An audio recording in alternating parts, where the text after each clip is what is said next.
Tunisie, février 2013. Chokri Belaïd avait vivement critiqué le gouvernement islamiste. Ses obsèques se muent en manifestation contre l'islam politique financé par l'argent du Qatar. Libye, septembre 2012. Des extrémistes attaquent le consulat américain à Benghazi. L'attentat coûte la vie à 3 membres du personnel et à l'ambassadeur Chris Stevens. C'étaient pourtant les forces aériennes des États-Unis et d'autres pays occidentaux qui avaient arrêté les troupes de Kadhafi devant Benghazi. De courageux citoyens manifestent contre les extrémistes et leur haine. Égypte, printemps 2013. Cérémonie funèbre pour des Coptes assassinés par des musulmans radicaux. Les salafistes et les frères musulmans au pouvoir ameutent l'opinion contre les chrétiens. Les salafistes reçoivent de l'argent d'Arabie Saoudite, les frères musulmans du Qatar. En Syrie, l'ingérence des États du Golfe est encore plus forte. Le Qatar et l'Arabie Saoudite financent l'insurrection sunnite. Ils ne visent pas l'instauration d'une démocratie, mais l'avènement d'une Syrie sunnite et fondamentaliste.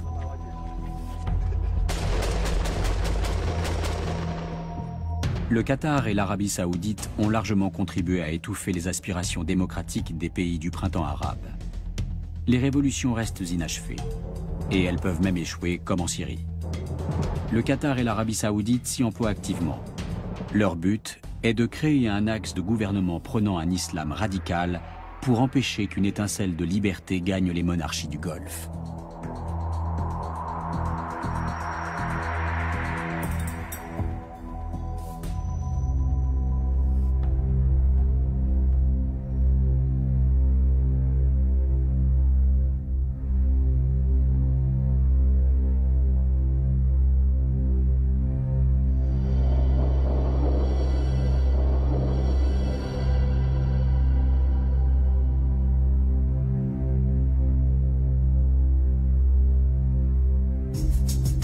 Le Najd, une région d'Arabie Saoudite. C'est ici qu'est né le courant politico-religieux qui donne aujourd'hui le ton dans le Golfe. Le wahhabisme a été fondé par Mohammed ben Abdel Wahhab. Son nom est le symbole d'une interprétation littérale et stricte du Coran. Toute tentative de réforme est tuée dans l'œuf.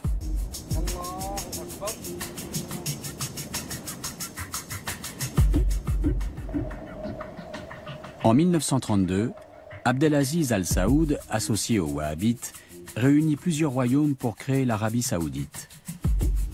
Le prix de cette alliance est un lien indissoluble entre religion et politique. Les Wahhabites, ou salafistes, comme on les appelle également, dominent la politique saoudienne intérieure et extérieure. Grâce au deuxième plus grand gisement de pétrole brut mondial, les villages de briques crues sont devenus des cités high-tech, et les nomades des millionnaires. Seule la religion n'a pas évolué. L'Arabie Saoudite n'exporte pas seulement du pétrole, mais aussi son idéologie islamiste. Ici, la modernité n'est qu'une façade. La société est conservatrice et réglementée à l'extrême. Hommes et femmes sont strictement séparés. Le cinéma et le théâtre sont interdits. La musique profane est condamnée. L'art censuré. Des sommes considérables quittent l'Arabie Saoudite en direction des pays du printemps arabe. Des hommes d'affaires soutiennent les mouvements islamistes et leurs branches terroristes de la Tunisie jusqu'en Syrie. La Maison royale finance l'opposition syrienne, mais s'immisce ailleurs en faveur des systèmes autoritaires. Car le but n'est pas de promouvoir la démocratie. Pour les États du Golfe, le fait que l'Égypte, la Tunisie, la Libye et peut-être bientôt la Syrie renversent leur régime constitue une menace. Ils ont peur qu'il se produise la même chose chez eux. En aidant les sociétés arabes à s'islamiser, ils se rendent service à eux-mêmes. Ils peuvent ainsi préserver et consolider leurs intérêts dans la région. Car l'islamisation est synonyme d'extension de la sphère d'influence saoudienne.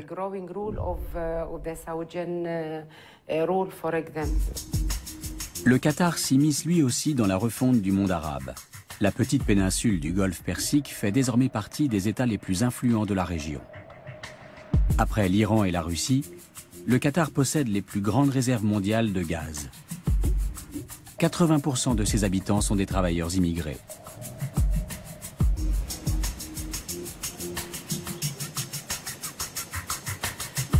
Le Qatar est régi par une interprétation stricte de l'islam. Dans les autres pays arabes, l'émirat mise sur des forces religieuses conservatrices, notamment les frères musulmans.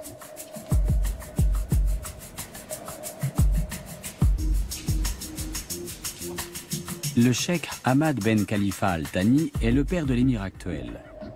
Grâce à lui, le Qatar est passé en 20 ans du statut de simple figurant politique à celui d'acteur principal de la région. C'est au Caire que se trouve le siège de la Ligue arabe, mais c'est à Doha, la capitale du Qatar, que sont organisés ces sommets. Le Qatar profite de la situation confuse de l'Égypte pour se mettre en avant.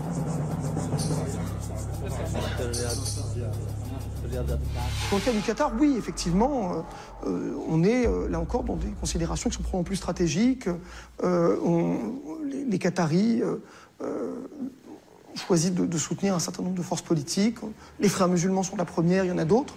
Là aussi, parce qu'effectivement, ils considèrent que, là je l'ai dit, ce sont ceux qui vont devenir les vainqueurs et que, évidemment, ça leur donne une influence sur la nouvelle configuration géopolitique qui va émerger.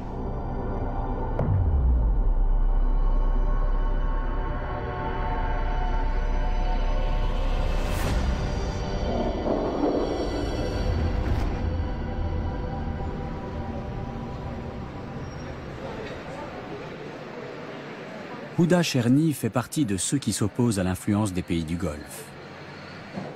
Elle est conseillère juridique d'une grande compagnie maritime, mère de famille, militante des droits des femmes, syndicaliste et soutient de la première heure de la Révolution. J'aime beaucoup cet endroit. J'y ai vécu tant de belles choses.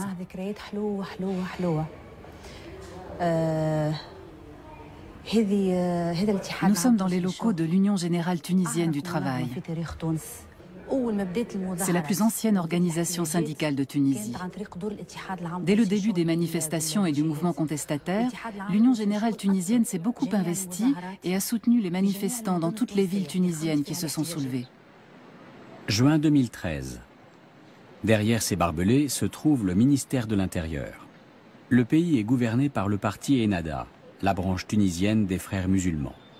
Lors des premières élections libres, Ennahda a remporté le pourcentage le plus élevé de voix, mais pas la majorité absolue. Pourtant, il tente aujourd'hui de transformer toute la Tunisie en une société islamiste conservatrice. Nous avions un grand rêve,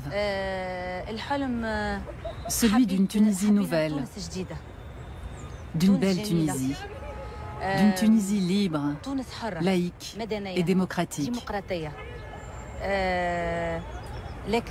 Malheureusement, le rêve était trop beau et nous avons été vite rattrapés par la réalité.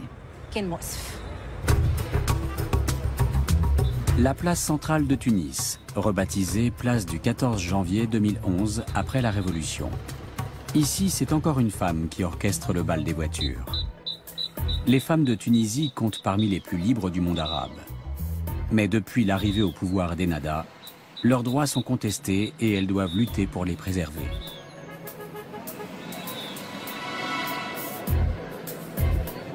Le soir, sur l'avenue Bourguiba. Dans les salons de thé fréquentés par la gauche et les intellectuels, on évoque toujours les mêmes sujets, les islamistes et leurs opinions réactionnaires.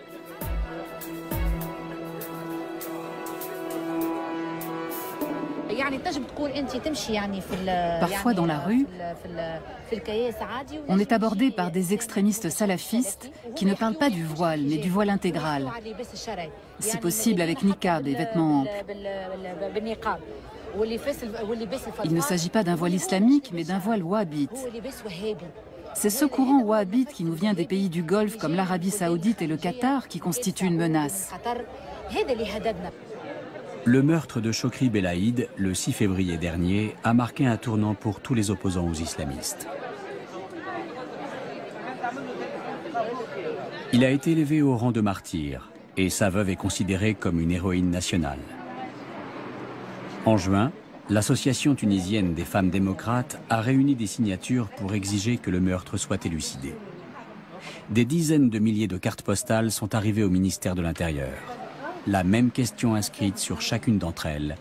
Qui a tué Chokri Belaïd?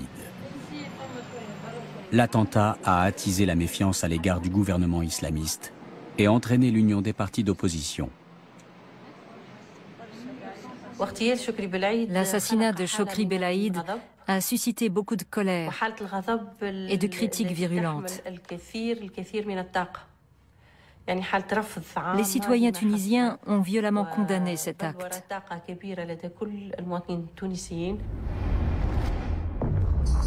25 juillet 2013. Mohamed Brahmi, un opposant politique, est tué en pleine rue. Dès le lendemain, le ministère de l'Intérieur annonce que l'arme du crime est la même que celle qui a tué Chokri Belaïd. On accuse les salafistes. La colère des proches du défunt ne vise pas seulement les meurtriers, mais aussi le parti au pouvoir. Le jour même, les manifestants se massent devant le ministère de l'Intérieur pour réclamer la chute du système. Depuis ce meurtre, l'opposition tunisienne a repris confiance en elle. Le mouvement des patriotes démocrates de Chokri Belaïd prend officiellement position contre Ennahda et ses appuis du Golfe.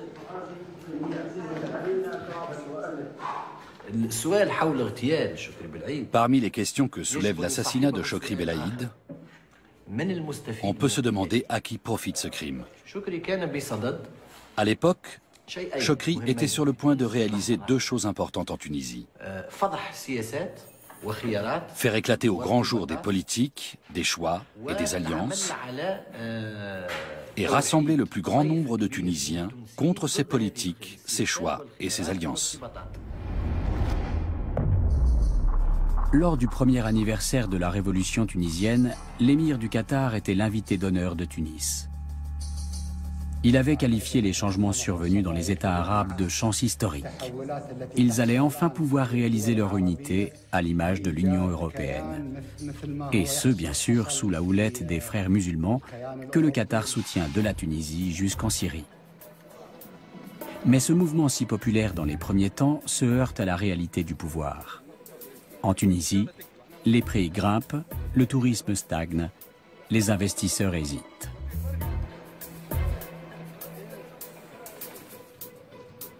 En revanche, l'islam radical prospère. Des imams venus du Golfe prêchent dans nombre de mosquées tunisiennes. Les équipes de tournage y sont ouvertement menacées. C'est dans les quartiers pauvres du pays que les salafistes recrutent des combattants pour le djihad en Syrie.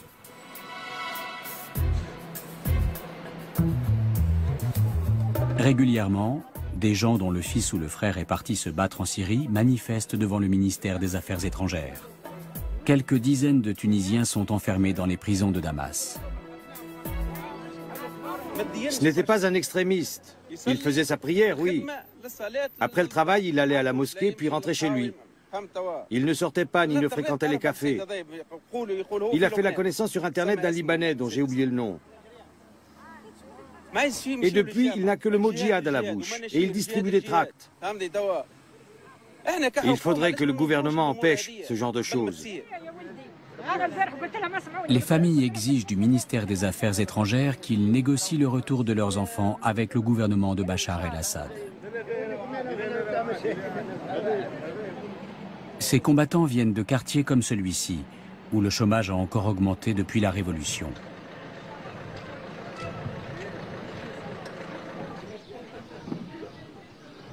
Zaleh Badrouchi s'occupe bénévolement des parents de ces combattants. Il nous conduit chez la mère de l'un d'entre eux. Son fils unique croupit depuis 6 mois dans une prison syrienne. Depuis son départ, cette veuve n'a pratiquement plus de revenus. Allah nous suffit. Il est notre meilleur garant. Que Dieu mette le gouvernement dans le droit chemin pour qu'il rouvre l'ambassade et permette à notre fils de revenir. Elle nous montre les vêtements occidentaux de Bilal, 22 ans. Il était associé dans une boutique de mode, dit-elle, et n'a jamais été religieux. Pour quelle raison est-il parti combattre en Syrie? Sa mère l'ignore. C'était la première fois qu'il allait en Turquie. Avant son départ, sa sœur lui a demandé de lui ramener des vêtements de là-bas. Si son intention était d'aller se battre, il n'aurait pas noté sa commande. Des Tunisiens venus d'Afghanistan se sont emparés de mosquées dans les villages et les quartiers défavorisés. Ils s'y sont installés et ont entrepris d'attirer les jeunes chômeurs avec des promesses et un lavage de cerveau. 2 semaines avant notre rencontre, Aziza a rendu visite à son fils dans sa prison syrienne. Elle ne sait toujours pas exactement qui l'a recruté. Quand on voit les pays arabes qui ont fait la révolution, qui a les moyens de mobiliser un tel nombre en fait, de combattants étrangers pour partir? La Tunisie n'a pas les moyens. La Libye, elle est tellement occupée avec ses problèmes intérieurs, avec les problèmes d'armes. L'Égypte, qui a d'énormes problèmes, et le Yémen. Donc on ne pense qu'aux pays maintenant qui ont un intérêt à vraiment changer le régime syrien et qui appuient inconditionnellement par les médias et même politiquement de faire partir ces combattants vers la Syrie, de faire la guerre. La Tunisie est un pion dans une partie de géopolitique dont le but est de mettre la côte méditerranéenne depuis Tunis jusqu'au nord de la Syrie sous l'influence des frères musulmans. Mais la société tunisienne est l'une des plus ouvertes du monde arabe. Si l'islam wahhabite venait à s'implanter ici, les femmes seraient les premières à devoir renoncer à une grande partie de leur liberté.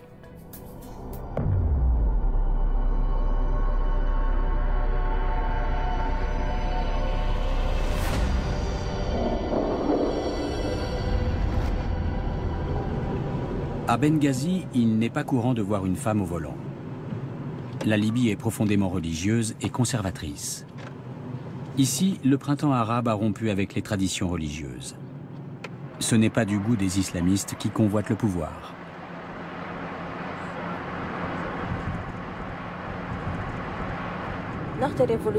Après la Révolution, il y a eu de grands progrès. Tout d'un coup, les femmes ont pu faire plein de choses.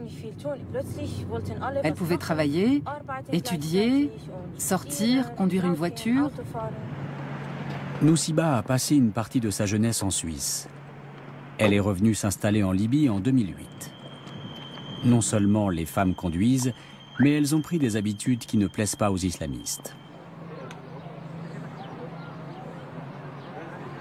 Noussiba retrouve son amie Atika.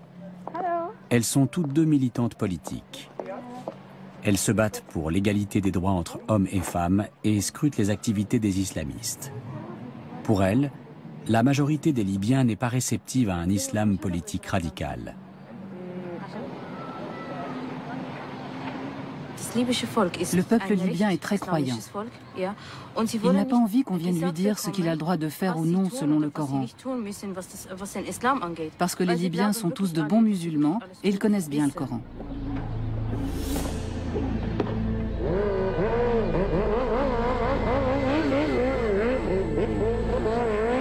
À Benghazi, les milices armées qui ont combattu les troupes de Kadhafi font la circulation.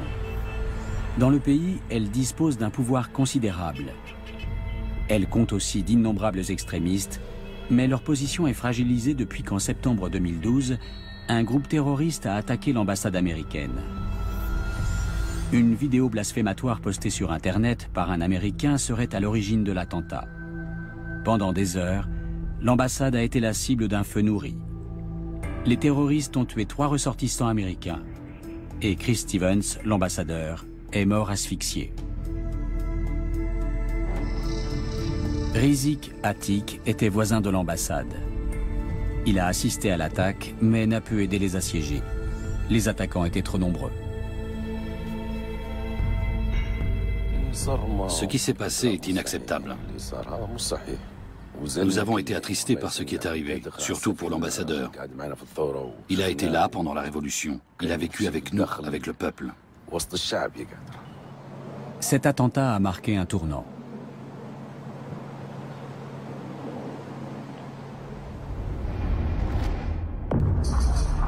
De nombreux citoyens libyens ont défilé dans les rues contre ces terroristes islamistes qui étouffent par les armes la liberté et la tolérance. En retour, les extrémistes ont assassiné des militants qui les avaient ouvertement critiqués. Mais les habitants de Benghazi ne se sont pas laissés intimider. Ils ont manifesté de plus belle sur la promenade du bord de mer contre les islamistes radicaux. Ahmad Kouwaifi et Mouayyad Boraoui ont participé à ces marches de protestation. Ils ne critiquent pas seulement les ennemis de la démocratie, mais aussi leurs financiers. Nous remercions le Qatar pour son rôle au début de la révolution. Mais il est temps pour les enfants du pays de le reconstruire indépendamment, sans l'aide des grandes puissances de la région. Nous sommes pour le maintien des relations avec le Qatar, mais nous refusons catégoriquement son soutien aux divers courants politiques. Le peuple libyen commence à se rendre compte du soutien flagrant apporté à certains courants, à travers des nominations comme celle de Youssef Al-Manhouch à la tête des forces armées. Il y a même des pressions sur le Congrès général national pour le maintenir à son poste. Les jeunes ne sont pas les seuls à se révolter contre les fanatiques religieux. La Libye est une société tribale. Pour la seule région de Benghazi, on dénombre une centaine de tribus. Leurs chefs se rencontrent régulièrement pour résoudre des problèmes politiques et sociaux. Ils forment une sorte de parlement régional.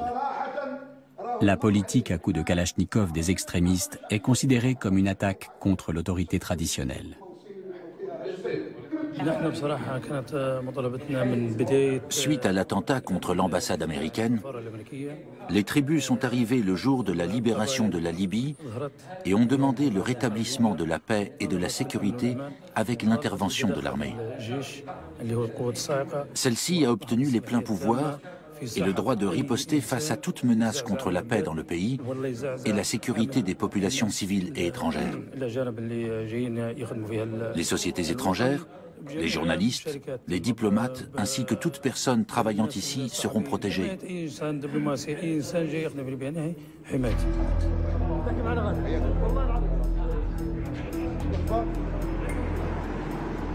Souleyman Al-Qahtani se rend chez un ami à Benghazi. La Libye est encore loin d'être un état de droit. La police et les institutions centrales, comme les pouvoirs législatifs, exécutifs et judiciaires, sont encore en devenir. Et l'armée est désorganisée.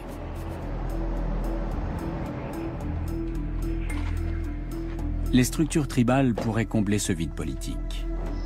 Leur tradition d'apaisement permet souvent d'éviter le pire. Compte tenu de la grande quantité d'armes qui circulent dans le pays, les incidents sont étonnamment rares. Là encore, c'est grâce aux tribus. Elles observent les faits et gestes des groupuscules d'activistes politiques qui se réclament de la religion, car elles connaissent leur capacité à diviser la société et leur intention de bâtir une théocratie.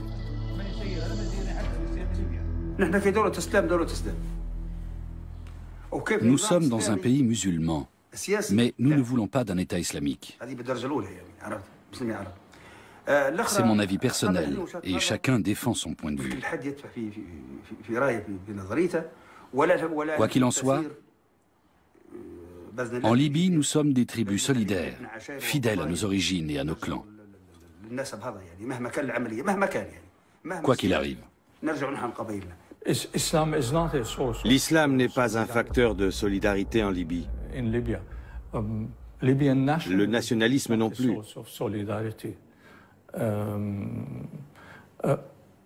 C'est l'appartenance à une tribu qui est un facteur de solidarité.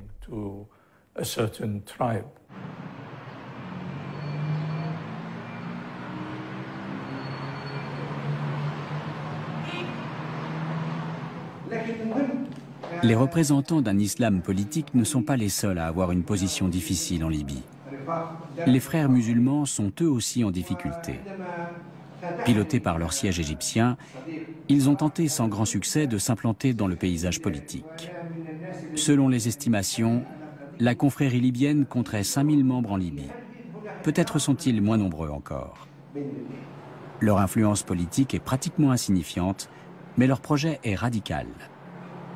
Les frères musulmans veulent fusionner politique et religion, prétendument par la voie démocratique.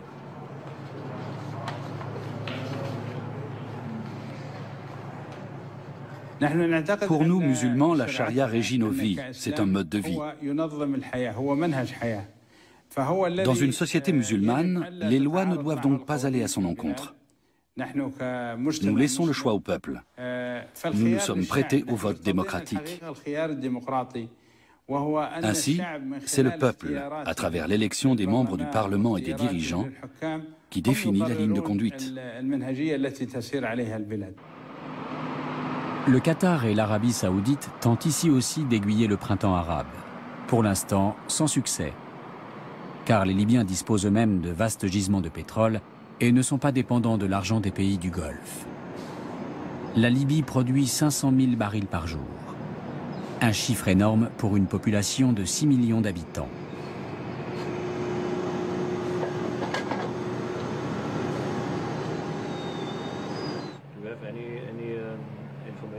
Otto Wilhelm est directeur pour la Libye de la société allemande Wintershall qui cherche et extrait du pétrole dans l'est de la Libye. L'ère post-Kadhafi ouvre de grandes perspectives, et pas seulement du point de vue politique. La Libye est un pays encore peu exploré. Le pays a donc un énorme potentiel de découverte. Et grâce à une meilleure organisation de l'extraction, on pourrait encore augmenter le rendement. Il y a beaucoup d'avenir dans le pétrole ici. Il en va différemment des voisins de la Libye. Le Qatar et l'Arabie saoudite manipulent la vie politique tunisienne et égyptienne à coups de pétrodollars. L'Égypte est le pays arabe le plus peuplé. Avec son importance géostratégique majeure, c'est une cible capitale.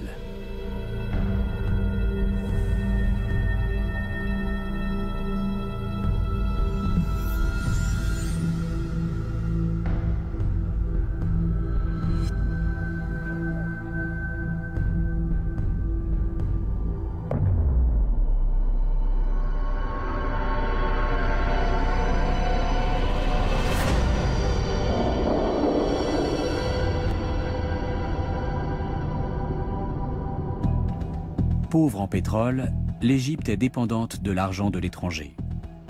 Les Qataris ont massivement investi sur le Nil. D'innombrables bâtiments ont fleuri grâce à l'argent des riches États du Golfe, générant quantité de nouveaux emplois. Début 2013, l'émir du Qatar a accordé un crédit de 18 milliards de dollars à l'Égypte. Une somme colossale. Mais ce n'est pas par philanthropie. L'objectif est d'aider leurs alliés, les frères musulmans, et leur politique. Les chrétiens souffrent de la situation.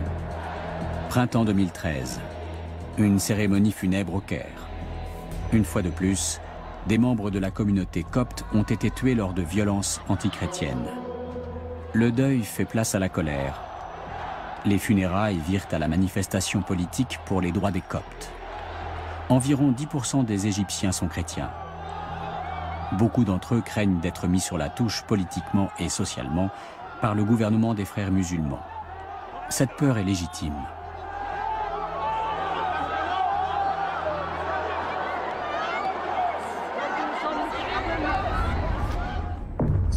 En 2012, chrétiens, défenseurs des droits civiques et féministes quittent l'Assemblée constituante en signe de protestation. Ils sont aussitôt remplacés par des membres du Parti des frères musulmans. Une constitution à tendance fortement islamiste est rédigée en un temps record. Très largement contestée, cette nouvelle constitution est approuvée par seulement 21% des électeurs. Quand Mohamed Morsi devient président, en juin 2012, il déclare vouloir défendre la liberté, la démocratie et les droits des minorités. Mais il ne tient pas parole. Le jour de l'intronisation de l'évêque Tabadros, alias Théodore II, patriarche des Coptes orthodoxes, Mohamed Morsi est absent. Un cruel manque de respect à l'égard des chrétiens qui vivent en Égypte depuis près de 2 millénaires. Le mépris évident du président à l'égard du nouveau pape n'est pas sans conséquence. Pour les extrémistes, il légitime la persécution des chrétiens. La moindre altercation suffit souvent à déclencher des affrontements mortels, comme celui survenu au printemps dernier à El Ksoussous, une localité de la banlieue nord du Caire. Des magasins tenus par des coptes sont saccagés, des maisons incendiées. 6 chrétiens et un musulman y laissent la vie. Atef Abdedrabo a assisté à ce déchaînement de violence qui n'était pas un combat de rue comme il y en a tant. Cette fois, le conflit prenait la tournure d'un pogrom. Vers 22 h, un gigantesque incendie s'est déclaré, créant des mouvements de panique. Tout le monde criait au feu. Je suis sorti au milieu de la foule et j'ai vu qu'une grande partie de la rue était en feu et que la maison de Farouk Awad avait brûlé. On jetait le mobilier brûlé par les fenêtres. Ces pères de famille coptes craignent pour leurs femmes et leurs enfants. Dans de nombreux quartiers du Caire, chrétiens et musulmans cohabitent paisiblement. Toutefois, cette paix intercommunautaire est menacée par le projet d'islamisation des frères musulmans. Mais elle n'est pas encore perdue. Beaucoup de musulmans considèrent le fondamentalisme islamique comme contraire à l'islam. Ce qui me fait peur, c'est qu'on a toujours vécu ensemble, chrétiens et musulmans. Nous n'avions jamais connu ça. Nous avons la chance en Égypte d'avoir une nation composée de 2 religions, chrétienne et musulmane. Nous avons toujours partagé nos repas et nos sorties. Tout ce qui nous différencie, c'est ce que Dieu nous interdit. C'est la seule différence. Aujourd'hui, vous avez les frères musulmans et les politiques qui se disputent le pouvoir. Et pendant ce temps, le peuple meurt de faim. On va finir par s'entretuer. Le peuple va se venger des frères musulmans et de l'opposition. Il n'épargnera personne. Nous sommes à bout. Début 2013, le président Mohamed Morsi, flairant l'inquiétude ambiante, se rend à Berlin pour rassurer l'Europe. Il affirme que l'Égypte est un pays démocratique, que la société égyptienne est une société libre et que les minorités y sont protégées.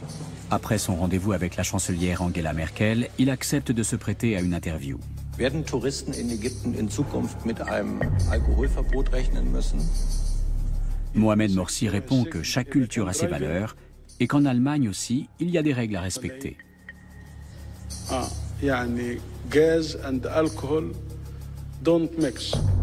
Traduction, pas d'alcool au volant. Le président égyptien compare l'interdiction religieuse à une règle de sécurité routière.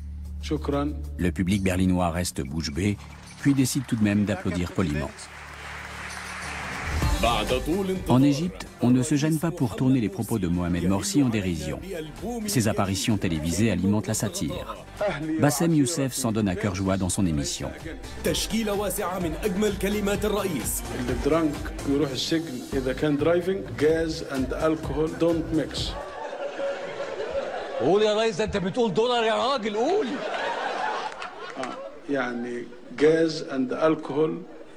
don't mix. Gas and alcohol don't mix. زي الإنجليزي والعربي كده don't mix. زي الدين والسياسة don't mix. هي دي نصائح المهمة في حياة الشعوب. Du sublime au ridicule, il n'y a qu'un pas. Pour les membres du parti des frères musulmans, ce que fait Bassem Youssef est un crime de lèse-majesté. Or, la satire ne naît jamais que de la réalité. Lorsqu'il reçoit le titre de docteur honoris causa d'une université pakistanaise, le président arbore un costume pompeux qui peut facilement devenir grotesque.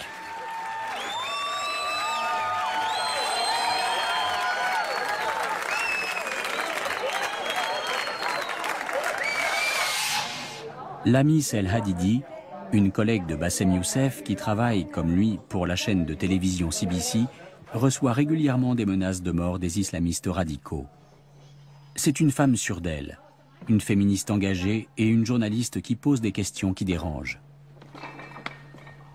La société est composée pour moitié de femmes. Nous n'allons pas remettre en question des acquis pour lesquels on a lutté pendant des décennies. Les femmes forment une part importante de la société égyptienne. Ce sont elles qui font la queue pendant des heures pour aller voter. Ce sont elles qui se battent pour le droit au travail et plus généralement pour la démocratie, la liberté et la libre pensée. Ils peuvent nous harceler dans la rue et nous menacer. Nous ne sommes pas prêtes à renoncer à nos droits. Depuis la fin de la dictature de Hosni Moubarak, les rues du Caire ont changé de visage. Le centre culturel Saket El Sawi, par exemple, était auparavant fréquenté par des jeunes aux idées plutôt pro-occidentales. Aujourd'hui, il est investi par des salafistes. La question du jour, les droits et les libertés des régimes démocratiques sont-ils compatibles avec l'islam? Les droits des femmes constituent bien sûr l'un des points importants du débat. Un homme peut-il battre sa femme? Réponse: il ne doit pas la maltraiter, mais certains coups sont permis. S'il la bat, il ne doit pas lui briser les os, ni lui laisser des marques sur le corps. Est-ce qu'à l'étranger, les lois sur les violences faites aux femmes sont aussi précises?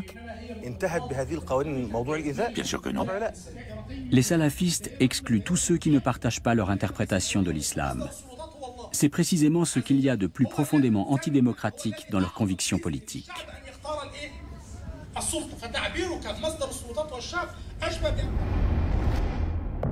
Le président Mohamed Morsi ne se démarque pas clairement des salafistes. Cet été, lors d'une rencontre réunissant les diverses tendances politiques, il a laissé un prédicateur tenir des propos haineux et même proférer des menaces contre les chiites sans intervenir. Or, les attaques verbales sont souvent suivies de faits. Le moindre prétexte est bon pour passer à l'acte. Parfois, une simple rumeur suffit. Un jour, des voisins malveillants font incursion dans une maison où des chiites se réunissent pour prier. Un autre jour, 4 chiites se font tuer dans la rue, victimes d'un accès de folie meurtrière.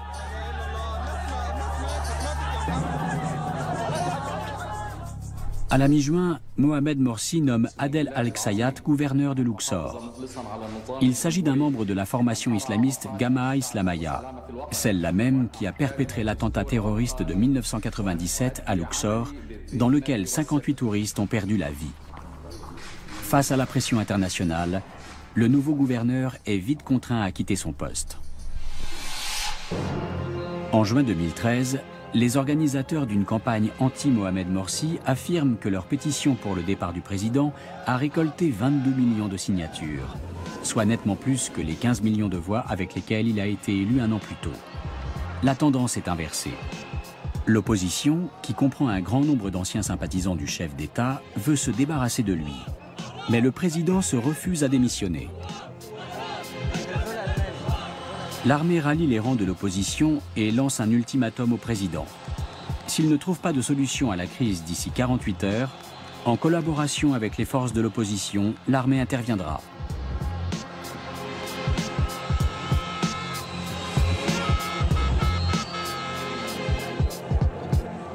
Mais Mohamed Morsi persiste et signe.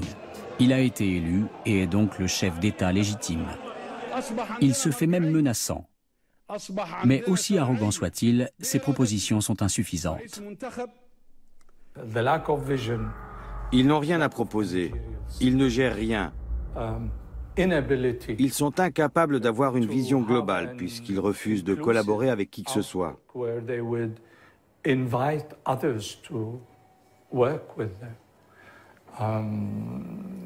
C'est fatal.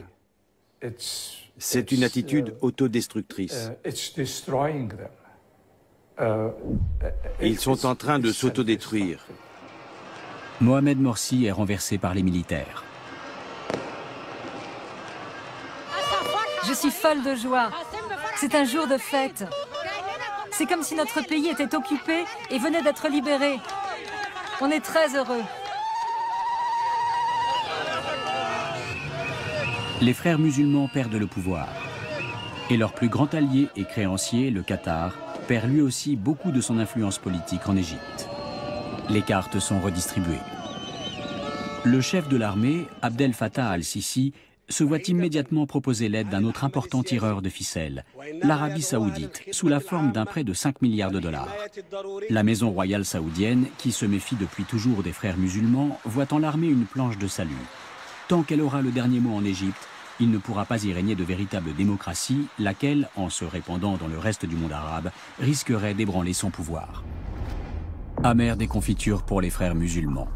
Fondée en 1928, l'association doit attendre 84 ans pour remporter les premières élections présidentielles libres de 2012 et se faire voler sa victoire un an plus tard.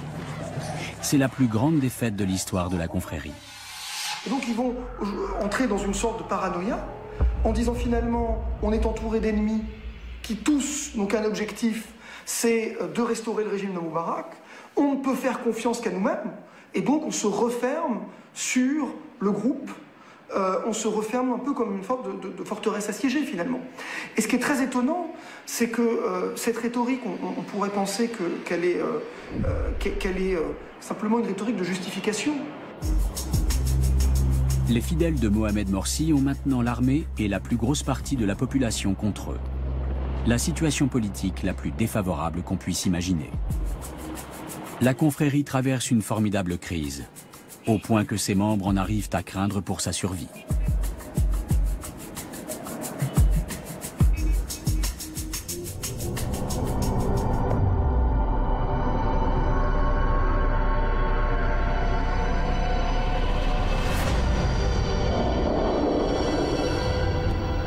Gaza.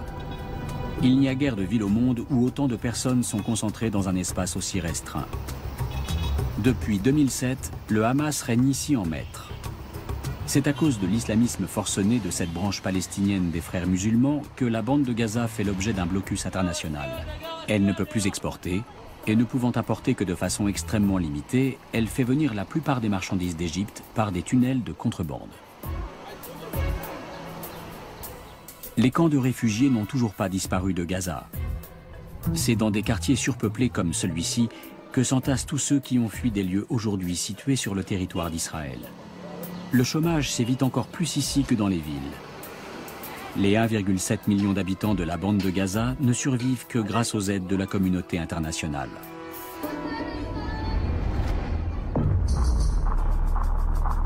En octobre dernier, l'émir du Qatar, accompagné d'une imposante délégation, a débarqué au milieu de toute cette misère. Il est le premier chef d'État à rendre visite au plus haut responsable du Hamas à Gaza, Ismaël Haniyeh.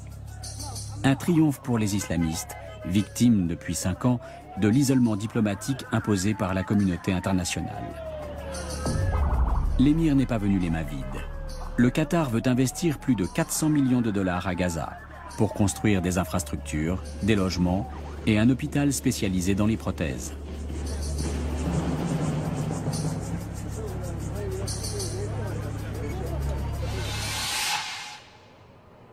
Contrairement aux autres investisseurs potentiels, le Qatar tient promesse.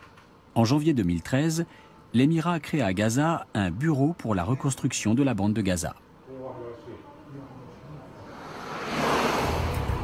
La réfection des infrastructures routières compte parmi les projets les plus importants. À l'issue d'un accord passé avec les frères musulmans égyptiens, avec qui le Hamas travaille en collaboration étroite, de l'asphalte a enfin pu être importé par la frontière sud. Le lien commercial noué avec les fournisseurs égyptiens permet aux entreprises palestiniennes de faire avancer les travaux de rénovation. Mais ça ne dure pas. Depuis la destitution de Mohamed Morsi, la circulation des marchandises est à nouveau bloquée. Non loin de la frontière égyptienne, une véritable ville voit le jour, Hamad City, qui tient son nom de son fondateur, le cheikh Hamad du Qatar. On prépare actuellement le terrain pour la construction de 3700 unités d'habitation, de plusieurs écoles et installations sportives, et bien sûr d'un certain nombre de mosquées. Ce terrain appartient au gouvernement. Les gens qui vivent ici illégalement vont devoir céder la place.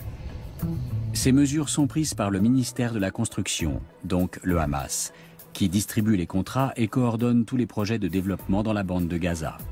Projet qui voit le jour grâce aux fonds mis à disposition par le Qatar, le plus gros investisseur du moment.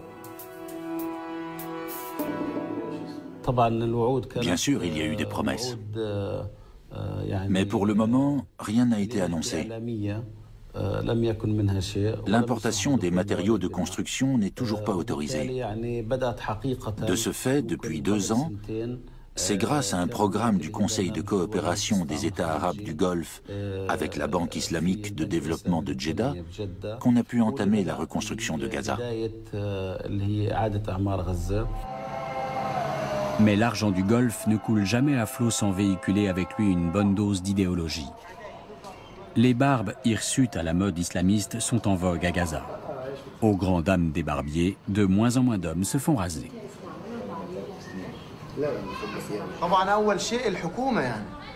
C'est d'abord la faute du gouvernement. Puis viennent les étrangers, ces cheikhs venus du Qatar ou de je ne sais où dans la région. Alors ils sont tous barbus. Et si leur barbe est bien taillée, il y en a qui veulent faire pareil. C'est comme ça que ça se passe. Les fonctionnaires de l'État ne vont plus chez leur barbier qu'une fois par mois. Et les citoyens ordinaires n'osent plus arborer de coiffure moderne par peur des autorités. D'ailleurs, à ce sujet, il y a un jeune qui s'est fait agresser. On lui a rasé la barbe et on l'a battu. Je vous le jure. La colère de la population a rapidement mis fin à cette campagne d'islamisation. Mais la peur continue à régner. Les sociétés austères et surréglementées des États du Golfe ont déteint durablement sur les habitants de la bande de Gaza. L'émir du Qatar est très conséquent dans son soutien aux frères musulmans. En Palestine, ils sont représentés par le Hamas, l'aile locale de la confrérie. Et à travers sa visite officielle à Gaza et l'appui financier qu'il leur accorde, l'émir a montré très clairement que ce sont eux qu'il soutient en Palestine. Par conséquent, ce sont les frères musulmans et donc le Hamas qui auront le pouvoir ces prochaines années.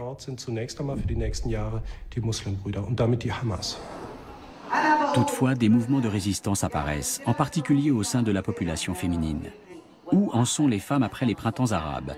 Tel est le thème de cette conférence tenue à Gaza en juin dernier. Les intervenantes, tunisiennes, égyptiennes et yéménites, reprochent aux islamistes d'adopter une attitude discriminante envers les femmes avec l'appui des pétromonarchies. Dans les projets de développement, il y a une ingérence de la part des pays du Golfe, que ce soit le Qatar, les Émirats arabes unis ou le Koweït, à travers des associations islamiques qui investissent en Palestine, et en particulier dans la bande de Gaza, dans l'intérêt du pouvoir en place. Ainsi, le pouvoir sera sous l'influence de leur idéologie et de leurs convictions, dont fait partie la question des droits des femmes.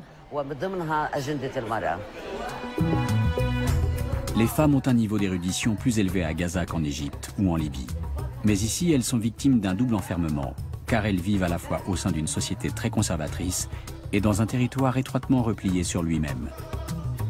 En fournissant au Hamas des aides au développement dont Gaza a un besoin urgent, le Qatar se fait un allié supplémentaire qui vient renforcer l'influence géopolitique des puissances sunnites du Golfe aux dépens de leurs rivales chiites, Téhéran et Damas.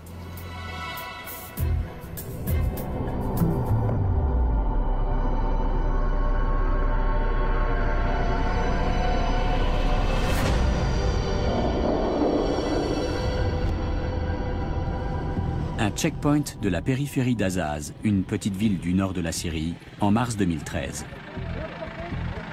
Le cheikh Youssef Assaoui fait contrôler tous ceux qui cherchent à entrer dans Azaz. Ce chef religieux sunnite est investi d'attributions policières et de fonctions gouvernementales. Dans le camp des rebelles, religion et politique se fondent sur le champ de bataille qu'est devenu la Syrie. De nombreux militants extrémistes se joignent à l'armée syrienne libre pour combattre les troupes de Bachar el-Assad. Le cheikh Youssef prétend ne pas être radical, mais quand on lui demande s'il sympathise avec le front djihadiste Al-Nosra, il répond de façon pour le moins évasive.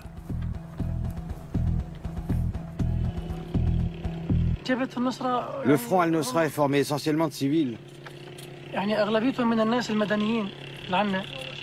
Il existe une véritable coordination entre le front Al-Nosra et les autres brigades. Nous œuvrons ensemble. Par contre, c'est nous qui avons le pouvoir décisionnaire. La sécurité civile, c'est nous aussi.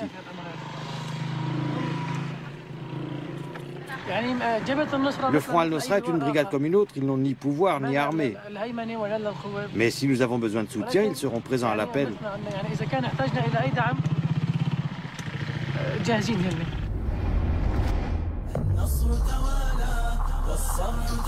Al-Nosra n'est pas un mouvement comme les autres. Il est affilié à Al-Qaïda. Ses chefs ont combattu en Irak aux côtés du terroriste Abu Musab al-Zarqawi, connu pour être un tueur sanguinaire. Al-Nosra est donc un front extrêmement brutal qui considère tout individu non sunnite comme un ennemi. 5000 terroristes fanatiques obéissant à une discipline de fer luttent contre les troupes de Bachar el-Assad et contre l'établissement d'une démocratie.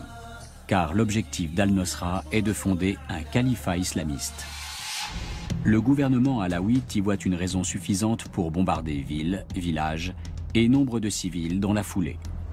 Tous les moyens lui semblent bons pour lutter contre cette redoutable opposition armée.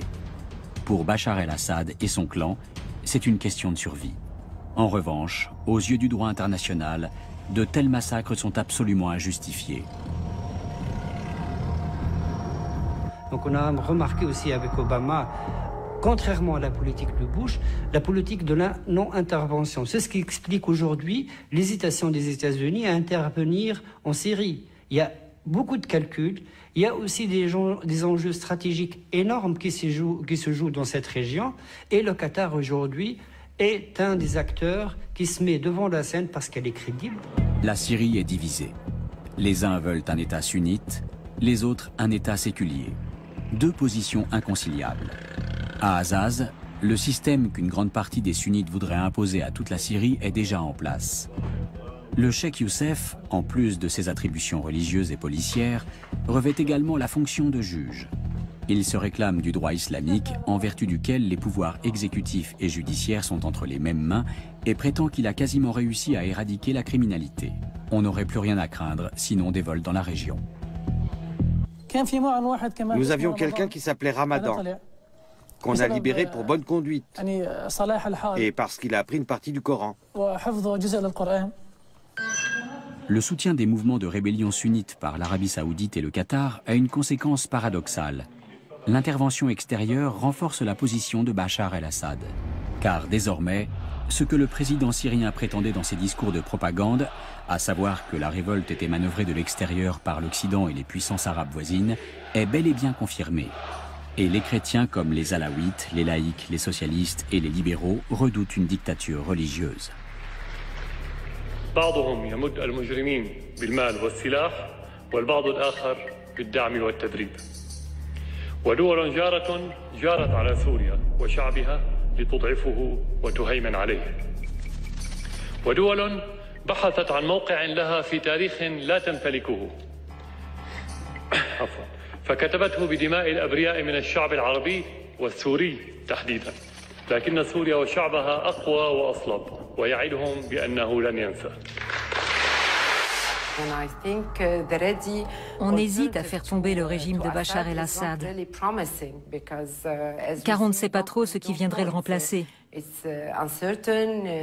changement n'est pas forcément prometteur. On pourrait se retrouver avec un gouvernement islamiste, voire extrémiste. La révolte syrienne est sunnite, militante, financée et manipulée par l'Arabie saoudite et le Qatar. Les tireurs de ficelles du désert promeuvent un islam extrêmement conservateur et par définition antidémocratique. S'ils viennent à bout de leur entreprise, ce sera la fin du printemps arabe. La fièvre révolutionnaire tunisienne s'est répandue comme une traînée de poudre dans tout le monde arabe. Dans la plupart des pays, elle n'a cependant pas entraîné de révolution à proprement parler, pour l'instant. Mais les mouvements contestataires se rapprochent un peu trop au goût de l'Arabie saoudite et du Qatar. Voulant à tout prix empêcher la vague libertaire de déferler chez elles, les monarchies du Golfe tentent de faire échouer toute tentative de démocratisation.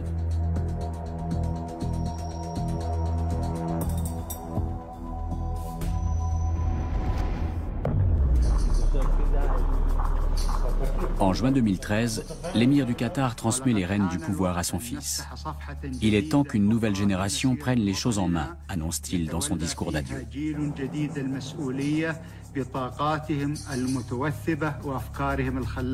Un geste plutôt surprenant de la part d'un homme qui a activement contribué à la destitution d'autres chefs d'État arabes. Mais l'étonnement est de courte durée. Le nouvel émir, Tamim Ben Hamad, poursuit ni plus ni moins la politique de son père. Ce transfert de pouvoir est bien sûr filmé par les caméras d'Al Jazeera. Cette chaîne d'information qatari est l'un des plus importants médias d'information du monde arabe et un instrument de propagande directe de l'émir.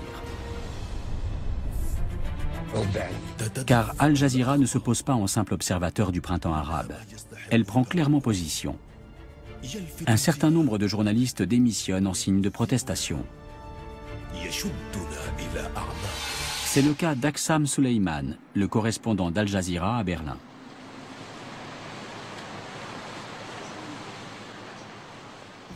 Al Jazeera n'était pas du côté du peuple.